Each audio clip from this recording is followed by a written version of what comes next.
What is up guys, Wolfgang here. So today I want to talk about the Samsung Galaxy Fold 5, 6 months later. Now this video isn't exactly scripted, as I just recently realized it's been 6 months having this phone. I watched a video from Tech Odyssey talking about his experience, and there will be a card over here to his video. Great guy, great channel. And so I want to give my thoughts on owning this phone as my main phone for the last 6 months. Now real quick, Samsung did not pay for this review. This is my experience with the phone and no one else's. And yeah, let's get into it. So I'll go through the main topic points I always go through, starting with the design. I really do like what this phone, or looks on this phone, especially without the cover. It's pretty simple, pretty Samsung, pretty, any smartphone nowadays. I have a D-brand sticker on it, and you can see a circle here. That was a MagSafe sticker I installed incorrectly, so charging was finicky. But the point is, I really like what the phone looks like. Unfortunately, these edges do scratch a little bit, but you don't really look at that all that often. And in general, I do like the design. I don't love the crease on this inner screen. It's still noticeable at basically any point, but only if you're really looking for it. Like if you're just watching what you want to watch, you won't notice it. It doesn't really bother you. And these screens are amazing. Both of them have amazing colors, beautiful resolutions. It's just 100% amazing. When watching content on these screens, it just looks amazing. The outer screen is actually, in some circumstances, pretty useful, I'd say, for content watching, as its aspect ratio, which I don't know off the top of my head what the aspect ratio is. It'll be right here. But this aspect ratio does allow for some movies to actually look equally as good on the outer screen than on the inner screen. So that allows you to, protect your outer screen in some circumstances. For example, if you're in an airplane, you can just leave it closed, and on a, MagSafe stand or something, you don't have to think about it maybe detaching or, any possibility of the inner screen getting scratched. It just won't happen because it's closed. So honestly, I really do appreciate this outer screen for content watching sometimes as well. And the inner screen, of course, is amazing for content watching. I'll pull up one of my videos. But what I want to say is, the truth is I really enjoy watching content on the screen, because if I were on a normal phone, there's black bars on the left and right, making, a lot of the screen not being used. And here, yes, there are still black bars, or I guess, empty bars on the top and bottom. But I feel like you just get a much larger screen than with any other phone, at least in most recent days, which with phones that are not 16:9 anymore, for most videos, that's how they are, the aspect ratio. This might be an inception, by the way, now to think about it. But anyways,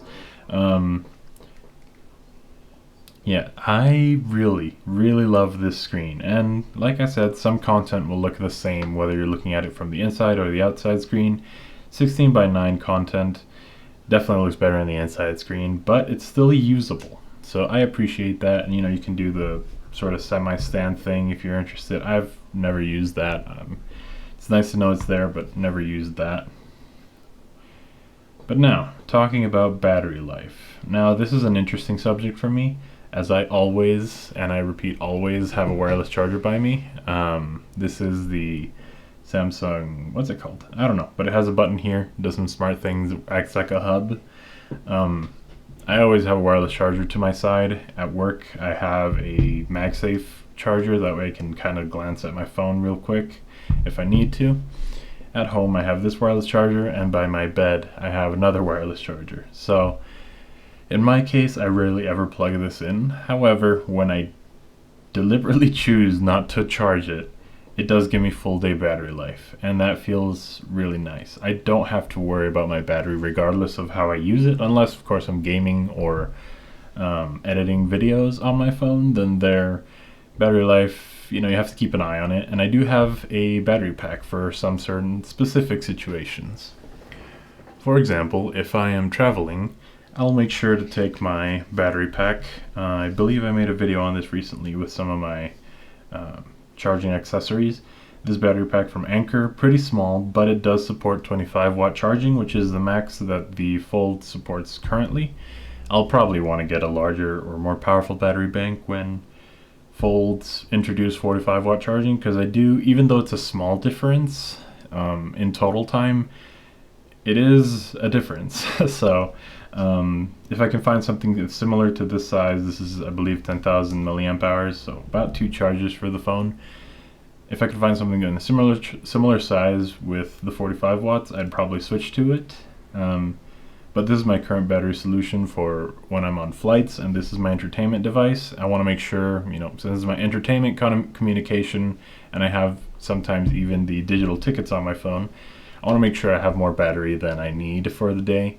So this is a good option, as well as the small charger I feature in the video. I'll link this video over here. I just remembered it's my travel charging accessories. And so when the airplane has connectors, or when you're waiting for your flight at the gate and there's plugs there, you can use that to charge both devices, whatever it needs more charge. But the point is, battery life is not an issue, unless, in the day-to-day use. Maybe in more irregular or more unusual days, then it starts to become, I want to say, a worry though. It's just I want to be certain I'll have enough battery. Now in terms of extras, well, you can see here I have, this is the later case. I feel this is the best case for the Fold I've found currently, and this is a mocked sticker for the MagSafe, but I feel this is the best case I've found. It is very thin, so you got to be a specific kind of user that doesn't drop your phone all that often, but you do want to protect it at least from scratches and the occasional drop, short drop.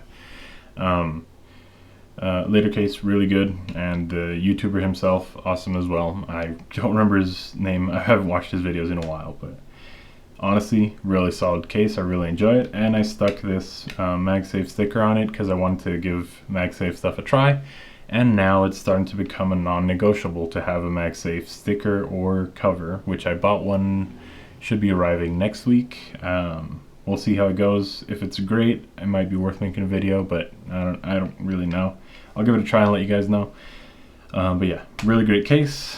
I also have the official Samsung S Pen case, and it's good. It is. But it's definitely a lot thicker, and Samsung, promotes it as a really thin case, but when you're using it, you can really feel the thickness on the phone grow. I guess I don't know how to say it. So I tend not to stick to this one. I go with a thinner case if I'm going to use a case, and even though it is really nice that the cameras are flush, or they're not protruding outwards, the S Pen is still protruding outwards, so it's not flat on the back, which I would enjoy. But it is what it is, I guess. The S Pen itself goes in here one way or another. We'll get into why I don't know exactly how it goes in. Well, the truth be told, I don't really use the S Pen outdoors all that often. I definitely do use it quite a bit, but when I am at home. And yes, the S Pen case is pretty nice. The S Pen's flush, kind of locked in this little ridge, and then there's a little notch. I don't know how to say it really. You push out, and it kind of tilts it a little bit outwards, and you can pull it out. Pretty nice. But the point is, the cover's just okay in my opinion. I don't use it as often because it's thick. The S Pen itself is on the thinner side. I do prefer it than the older S phone pens, and I actually am recording off of one right now. Give me 1 second here. It is a slightly shorter pen on the S22 Ultra. Still, usable. Still has a button and everything.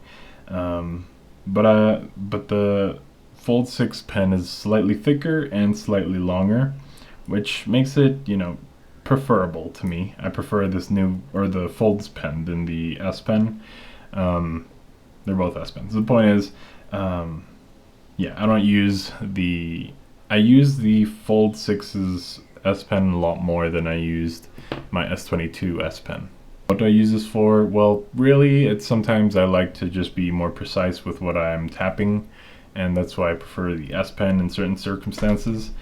It's also good for drawing or for selecting very specific text. You know, it's small things that it's really convenient to use, but I do enjoy having it, even though I don't use the cover as much. I could have saved some money not getting the cover and only the S Pen, but it's all fine now. Now in terms of price, it's still very expensive, as all folds are.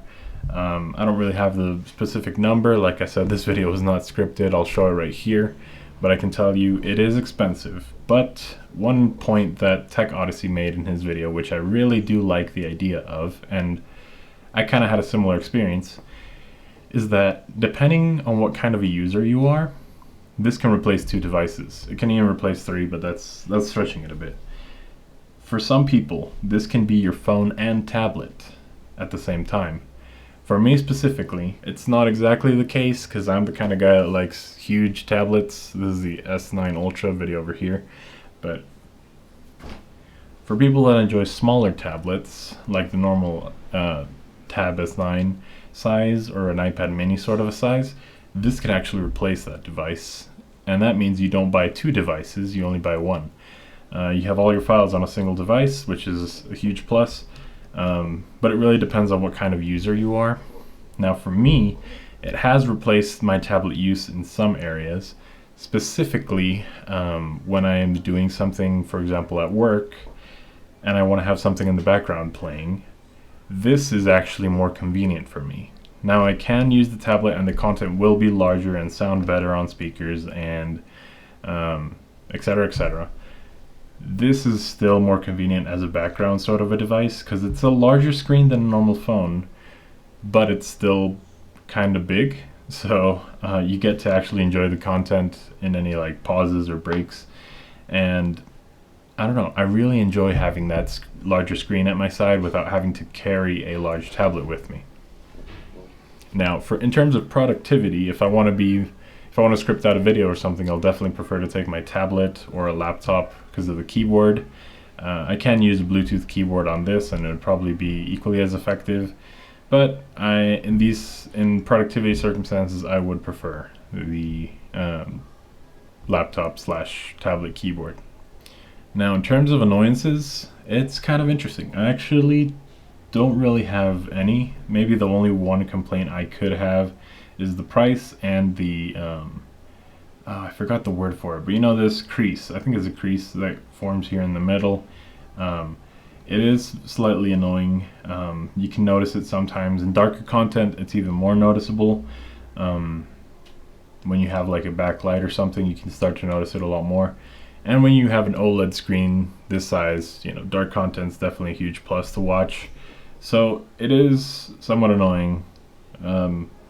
But like I said, when you're really focusing on the content, you'll forget it's there and it'll be fine. If anything, I want to give a huge plus to these screens, as I intentionally did not cut my nails for this video. I have them pretty long right now. I gotta go cut my nails after this video. But I intentionally did not cut them to show you that this screen, even if your nails are longer, is still gonna work fine. Now perhaps with female nails, when you make them a lot longer, then maybe you have to be a lot more careful. But in my case, with fairly long man nails right now, I have not scratched my screen. It has not been damaged. The screen is more resilient than you think. Now that doesn't mean don't carry it around open in your pocket, because that will damage the screen.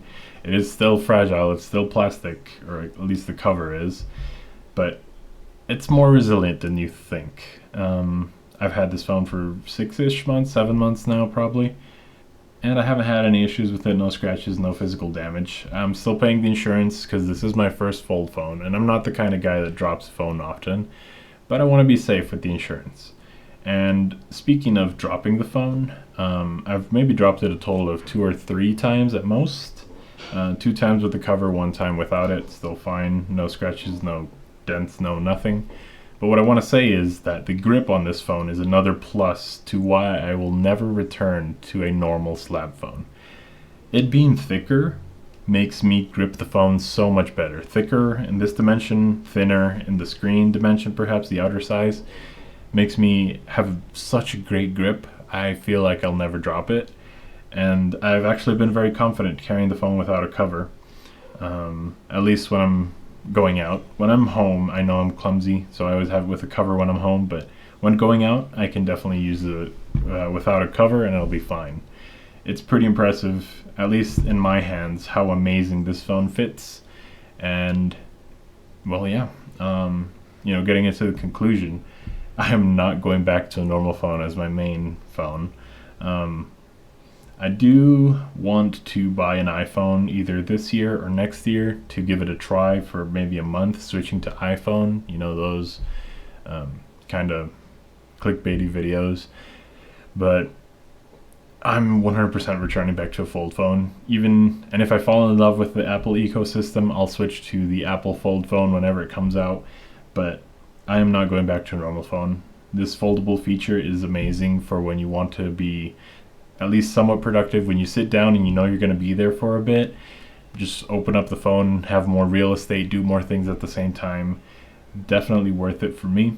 Even though it is an expensive phone, depending on how you use it and if it replaces other devices for you or serves a purpose that one single device couldn't before, it's just amazing. And to be clear, I do not use these cameras, only for quick photos, and they look fine, but they're not the best cameras. I wish they were for the price, but they're not the best, and I don't really mind it. At least I would hope they would lower the price for it though.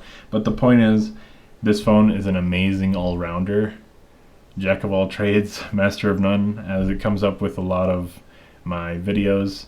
Because yes, other foldables have less of a crease, other foldables are cheaper, other foldables, are more convenient for other people. But I love the Fold 5, period. Fold 6, those are, at least of what the rumors I've heard, I'm not too interested, but we can talk about that when it releases. So that's about it for this video. If you enjoyed the video, hit the like button, hit the sub button, and the bell icon if you want to get notified for other videos. And yeah, guys, thank you very much for watching. Have a great day.